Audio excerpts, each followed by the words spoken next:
Welcome to Think Ahead, the podcast from London Business School that brings you cutting-edge research and real-world insights to help leaders navigate today's most pressing challenges. I'm Sergei Guriev, Professor of Economics and Dean at London Business School. Together, we are exploring leadership in times of chaos and how to strategically weather those storms.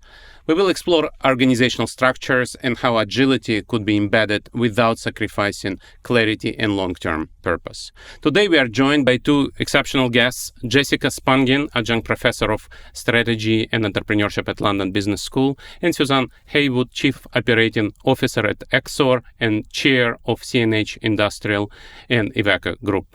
Suzanne, Jessica, welcome to the podcast. Thank you. Thank you. Jessica, could you tell us more about your work at London Business School, where you teach strategy and innovation? What are the latest insights that our students are benefiting from? Yes, so I've been teaching here for the last 17 years. And what's been really interesting over the course of those 17 years is the transition from the focus on strategy as a market and a resource discipline. You know, how do I allocate resources in a clear and make conscious choices? To the challenge of how you do it when the market is moving fast, the industry is moving fast, disruptors and new business models are coming along. And when I think about the strategy I learned 30 years ago, I use the same textbook, Robert Grant. And that textbook from 30 years ago is the first 5 chapters of the textbook I use now, which shows you how the discipline of strategy has exploded over the last 30 years to cope with the nature of markets changing.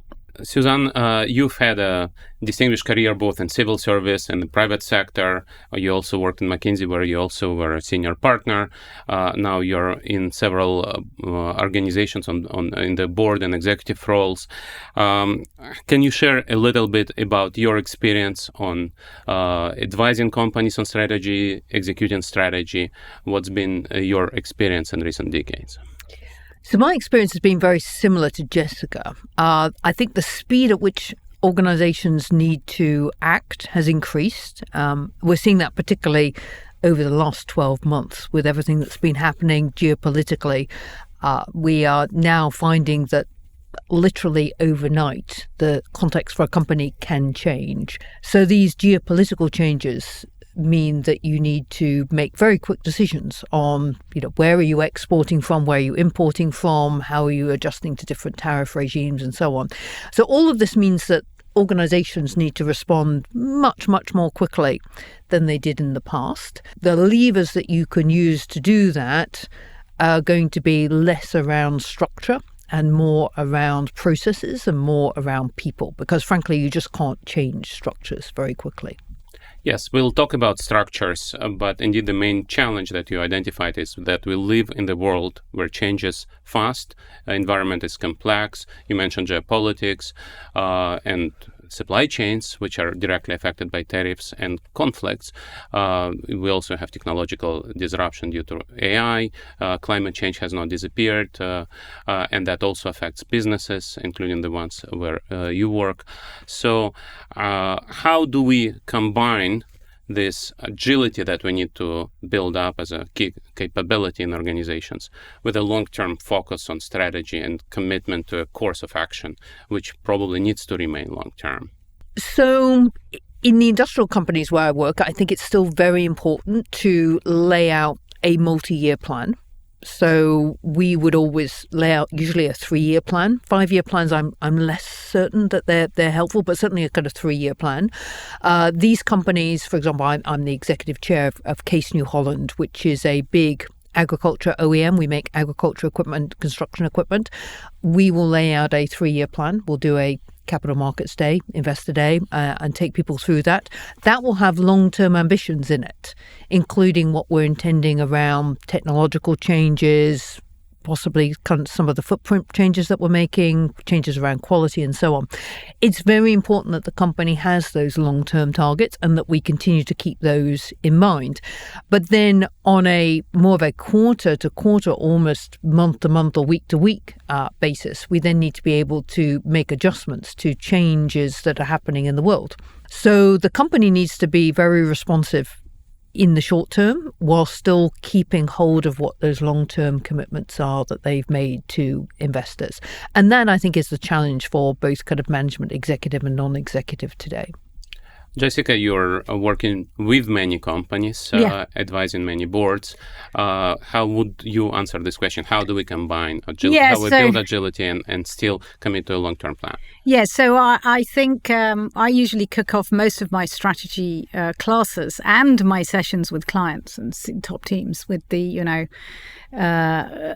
what is strategy? And the majority of the time, plan comes up as the big central word cloud. And the problem is, if you then ask people, did you execute the plan? 95% of the time, what actually happens isn't the actual plan. So I find that I end up talking to people about the paradox of strategy. The paradox of strategy is good theory tells you, make some choices, write it down in a plan, hold people to targets, make the trade-offs, the difficult decisions. But in reality, what happens is no plan survives contact with the enemy. And therefore, the challenge is how to unmake the decisions as the world around you changes, and being flexible enough not to keep straight down the road of this is the decision, this is what I'm going to execute. People want clarity. But in reality, that's not how the world unfolds. And I think that's the challenge you face as the actual chairman or COO, which is how do I continue to give clarity when I know the world is changing?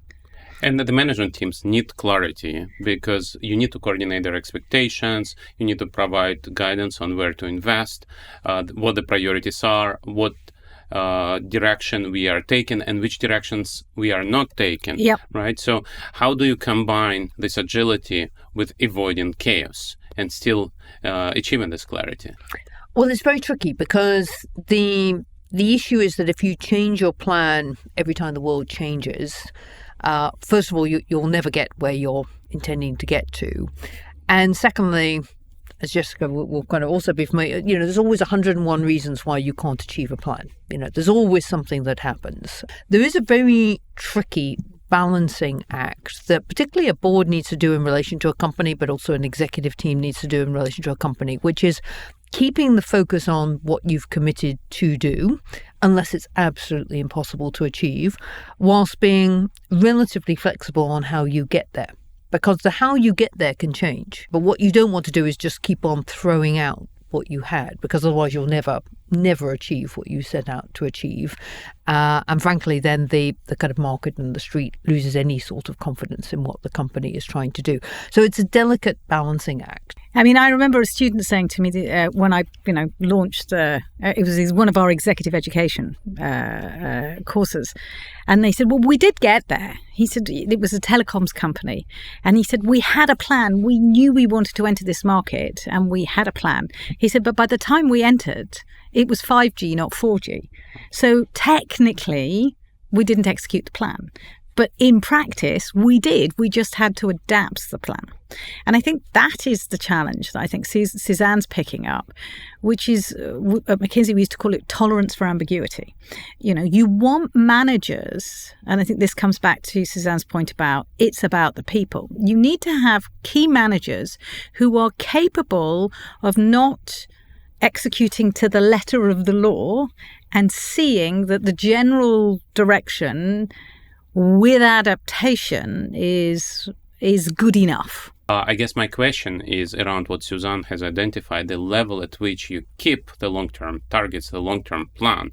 What is the actual vision for the organization, and what is more operational, where you are prepared to change things, different approaches, how to get there. So I think for any student or executive education participants, for our listeners, the question is where to draw a line between what stays the same or is supposed to stay more or less the same, and where you can actually innovate and change. Yes, and how do we draw this line? Well, I think one of the things I would say, my biggest health warning, I'd love to hear Suzanne's view on where to draw the line, but one of the biggest issues I see in companies, the thing I most often get asked in is, our strategy is not working, there must be something wrong with the organisation, come fix the organisation. And the first problem usually is it's not a strategy. It's a group of executives have gone away for an off-site. They've hugged trees together. They've, got some flip charts and some post-it notes. Some facilitator who doesn't understand their industry has grouped it together in themes, and then they've turned it into a mouse mat, a T-shirt, a mug, and a Greek temple picture of the pillars and the foundations and the vision and goals on the top. That's not a strategy. That's useful for saying this is the context in which we're operating. To me, strategy has always been around key choices and trade-offs that you make about how you allocate resources, given the nature of how the market's changing, your own internal resources and capabilities, and where you see change and growth coming from. That dimension is what I think is a true strategy. And I think people think doing the vision is enough. And I don't think it is. No, but as a strategy is a plan how to reallocate the resources across priorities, how to address those trade-offs. The question is reallocating tens of millions a strategic choice, or allocating hundreds of millions a strategic choice? To what extent the bigger resource priorities are part of the strategy, which should remain the same, as Suzanne has told us, and the smaller choices are also about resource allocation, but are operational. So if I run an organization, what is strategic for me and what is tactical is always a challenge, right? And where the plan should be followed precisely and where it's not. First of all, I think there is a big difference between a vision or a mission statement or a set of values and a strategy. Those are all good things to have, by the way. I have no objection to them, and good organizations have them. But a strategy, as Jessica says, is about being clear where you want to get to, and then having a series of actions that are going to get you from here to there. And then the question comes, okay, well, when the world changes, what do you change? Do you change where you're trying to get to, or do you change the things that you are going to try and do to try and get there? And for me, it's less about what's the size of the resource allocation. I mean, there may be big choices financially or small choices financially. The question is, do you change the actions? And I think it's, organizations now need to be quite flexible about re-looking at those actions. It makes no sense as a leadership team to continue pursuing actions that, now just, are going to be counterproductive in the environment that you operate in. At the point at which the tariff regime changed between the US and China, it made no sense to export anything from China to the US. And then the tariff regime changed, and the situation changed again. That doesn't mean that the long-term objectives of the company or where it's trying to get to have changed, but you're making a short-term decision because the environment has changed. Now, sometimes the change in the environment might be so significant that actually you have to change what the goal is of your strategy. So it may well be that consumer preferences have changed significantly, the environment has changed significantly and permanently, and therefore you need to stop and reassess what the ultimate goal is of your strategy. Maybe it's not right to have London and Dubai. I don't know. Or maybe with one of my companies, we actually need to change our ambition, which countries we're focusing on, which products, which consumer groups, and so on. But usually for me, it's much more around changing the actions that we're taking to get to that objective. Because if a strategy is well done, it actually is relatively rare that you're changing your fundamental goal. That will occasionally happen, but usually it's not. So normally it's about reassessing the actions, deprioritizing actions, stopping actions, starting new things, because the world has changed and now things don't make the same sense as they did before.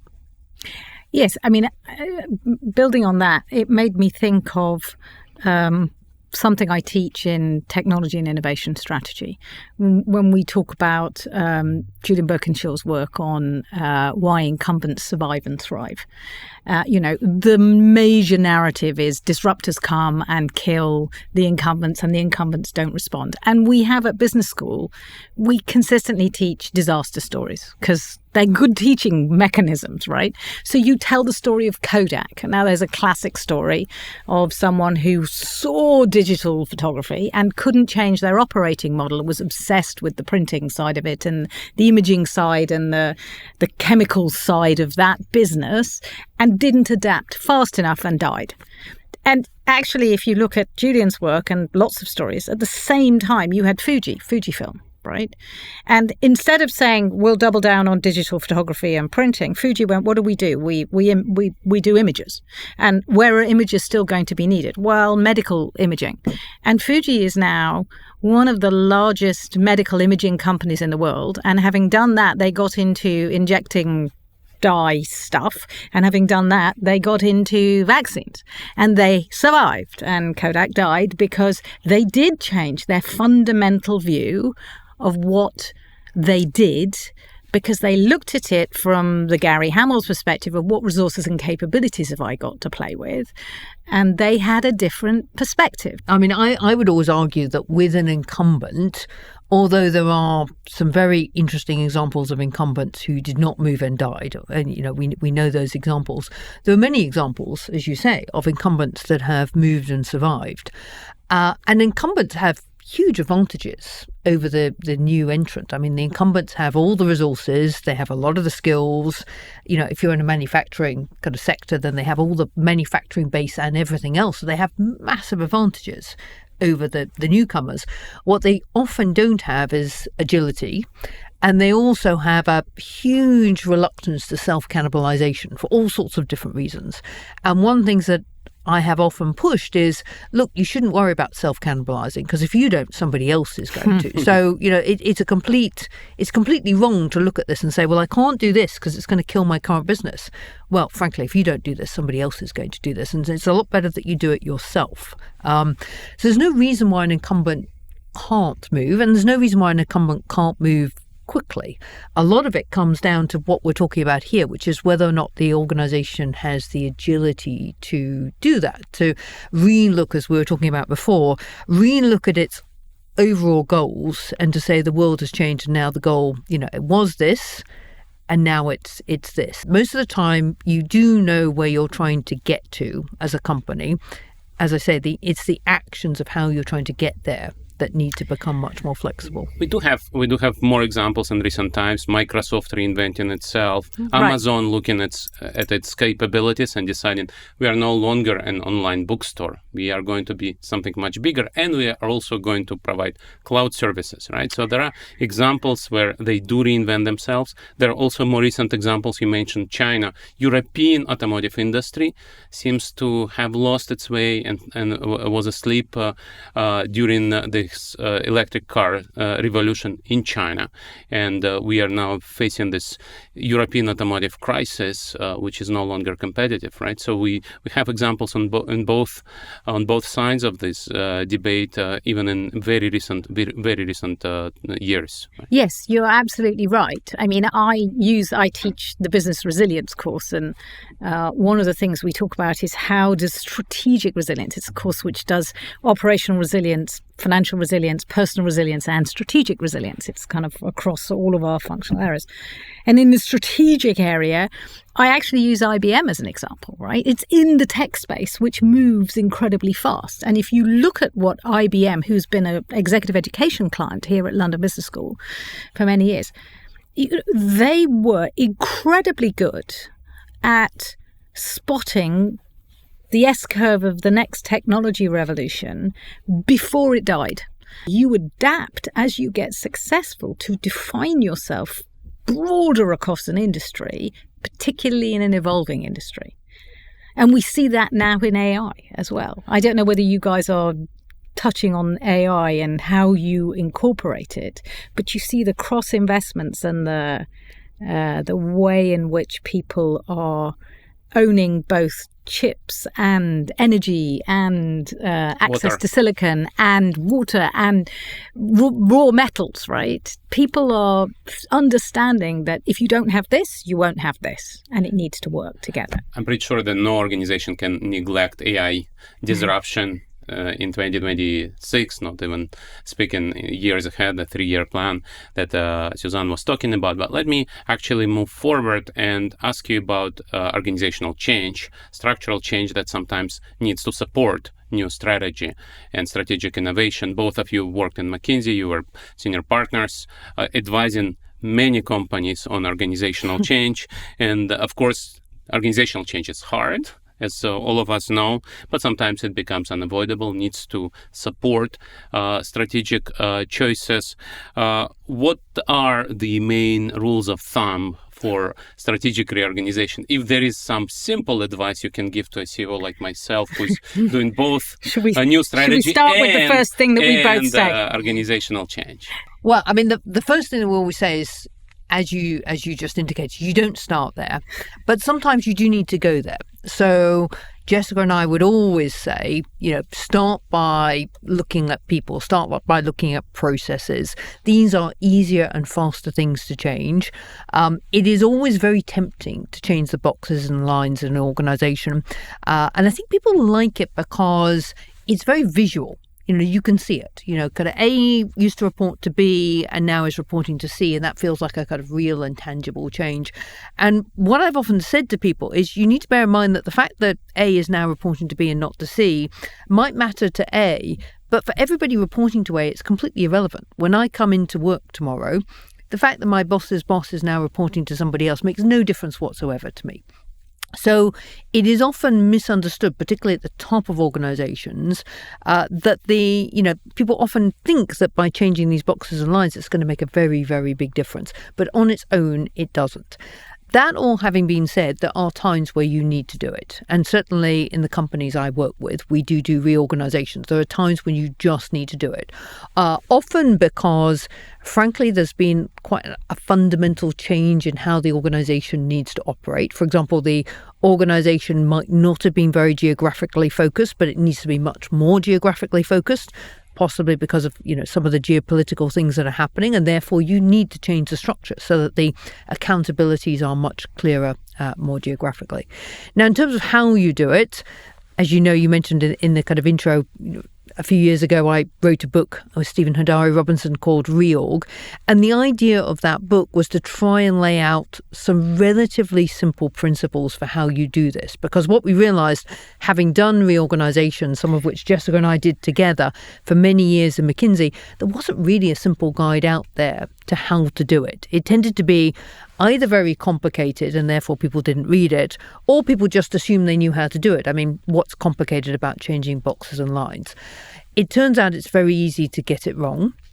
First of all, you often find that people don't do enough diagnosis.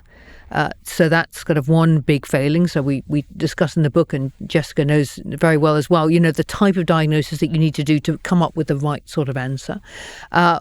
Communication around these things is really, really important. One of the things that you learn when you look at the literature and the research is, people hate change, but they really hate uncertainty. So one of the big mistakes that often happens when an organization is going to change is they don't communicate until they know the final answer. And that leaves people with a huge degree of uncertainty. And often you'll have your best performers leave during that period. So it is actually really important to communicate, even if you're not communicating very much, even if you're communicating about the fact that you don't have very much to communicate, but you're going to tell people the timetable and the principles and so on. That is really important. We think it's very important to always look at least a couple of competing models and trade off the different models. It forces you to be critical about your preferred model. In fact, a very good exercise that I've often used is to split a group of people and to get people to advocate for multiple different models. Quite often putting people not on their favorite model, because as you know, when you're doing a reorganization, there's always somebody who says, well, the answer just has to be whatever it is. So split them, put them on, create 3 different models, get people to actually tell you all the positive reasons for each model. And that is often an incredibly useful exercise. Apart from anything else, it changes mindsets. I found the best way to get people to be open to an alternative solution is to force them to advocate for it. So that is very helpful. So there are some principles of how to do it well. Thank you, Suzanne. Jessica? Yeah, well, I mean, I think I'd be a little less diplomatic than Suzanne. I would say don't do it unless you absolutely have to. Research we did years ago suggests if you start and announce you're going to do a massive reorganization, what happens is everybody in the organization freezes, because the first thing that goes through their head is, will I have a job? Will my boss have a job? Will my friend have a job? How long will it be? Da, da, da, da. And you lose 18 months of performance and actually start underperforming, and you don't come back up to where you were on the day you announced until 18 months later. But I do think if you are going to do it, Suzanne is absolutely right. You say, we're going to do it. We don't know what the answer is, but we'll tell you what the answer is on this date. And then on this date, we will then do this thing. And then by this point, we will do X. And therefore, it will all be done by Y. I often do an exercise with my clients where I get them to close their eyes and imagine that they're all on a burning platform out to sea, Brighton Pier or something. And what are you doing? Well, the smart people are jumping into the sea. They are not standing together, passing buckets and putting the fire out. Good people leave if you create burning platforms and desire for change, and because they have options. The best people have options.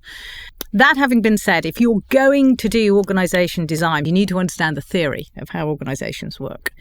You need to understand the difference between lines and boxes and processes and culture and incentives and how it all fits together in a linkage pyramid of all the various different levers you can use, because lines and boxes is the visible, and there's a whole bunch of stuff under the iceberg that you need to understand. So you understand the theory. The second thing you need is a massive amount of knowledge, case studies, stories, read biographies, do examples, talk to people from other organizations. Every organization is different. Every person is different. You cannot copy, but you do it because it gives you the menu from which you can choose to create the three options that you then wargame. If you can get into the rhythm of we adapt, we pull China and we make it a country head, and all of a sudden we've got a hybrid organization. We centralize R&D for a couple of years because we want to do a big innovation push, and then we decentralize it again. If you have organization and people in the organization, some people in the organization who have that tolerance for ambiguity, and you recruit and staff up and make that happen and build an environment and a culture where not having clarity is okay for some things, then you have a greater chance of adapting as you do it. Yeah, it's almost like you're saying, don't do organizational change, but switch into a mode where you do organizational change all the time, right? So, and in that sense, it links back to your argument that great organizations actually go up and down supply chain, sometimes outsource, sometimes centralize, sometimes sell whole departments, right? When we talked about those examples, in a sense, organizational structure may change on the go, and this is part of the agility that you are talking about. And unfortunately, today's environment is changing so fast that it may be a necessity for organizations that want to thrive.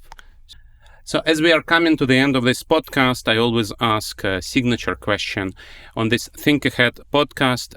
Today, the question is, thinking ahead, what is the single most important thing that business leaders should do to ensure the balance between agility and adaptability without sacrificing clarity? For me, the single thing is people. What has become increasingly clear to me over my career is having the right people. And in most organizations, there's a lot of people who matter, but there will be, fewer than a dozen that really, really matter. Getting the right people in the right roles that enables you to have a lot of flexibility, even in a very large company, and enables a company to respond very, very quickly. It's important alongside that to have the right people in a board governance, because otherwise, working well, a board will help the company be flexible and agile and to think through things correctly. Working incorrectly, a board can actually slow an organization down quite significantly. So for me, the bit that really matters is the people. Jessica? Well, I was going to say that. People, organizations don't do strategy, people do. But let me build on that. It's people, which reminds me of when we wrote the article on complexity, the pivotal roles point. It's people who have the ability to handle the complexity, who have the ability to see things from multiple angles and have a high tolerance for ambiguity. And it doesn't have to be everybody in the organization. It has to be people who sit at the key interfaces of your pain points. I think that getting those people right and the culture around those interfaces right gives you so much more flexibility than constantly changing rigid lines and boxes. I think that's what I would say. Thank you very much, Jessica. Thank you very much, Suzanne. And thank you, our audience, for joining us on this episode of Think Ahead with Jessica and Suzanne. We've explored how leaders can respond to disruption, redesign organization, unnecessary and unavoidable, and use governance, right people at the top or in the pain points as a strategic assets. Please share your thoughts using Think Ahead hashtag and visit london.edu/think for more insights from our faculty and global business leaders. Don't forget to subscribe so you never miss an episode. And until next time, keep thinking ahead.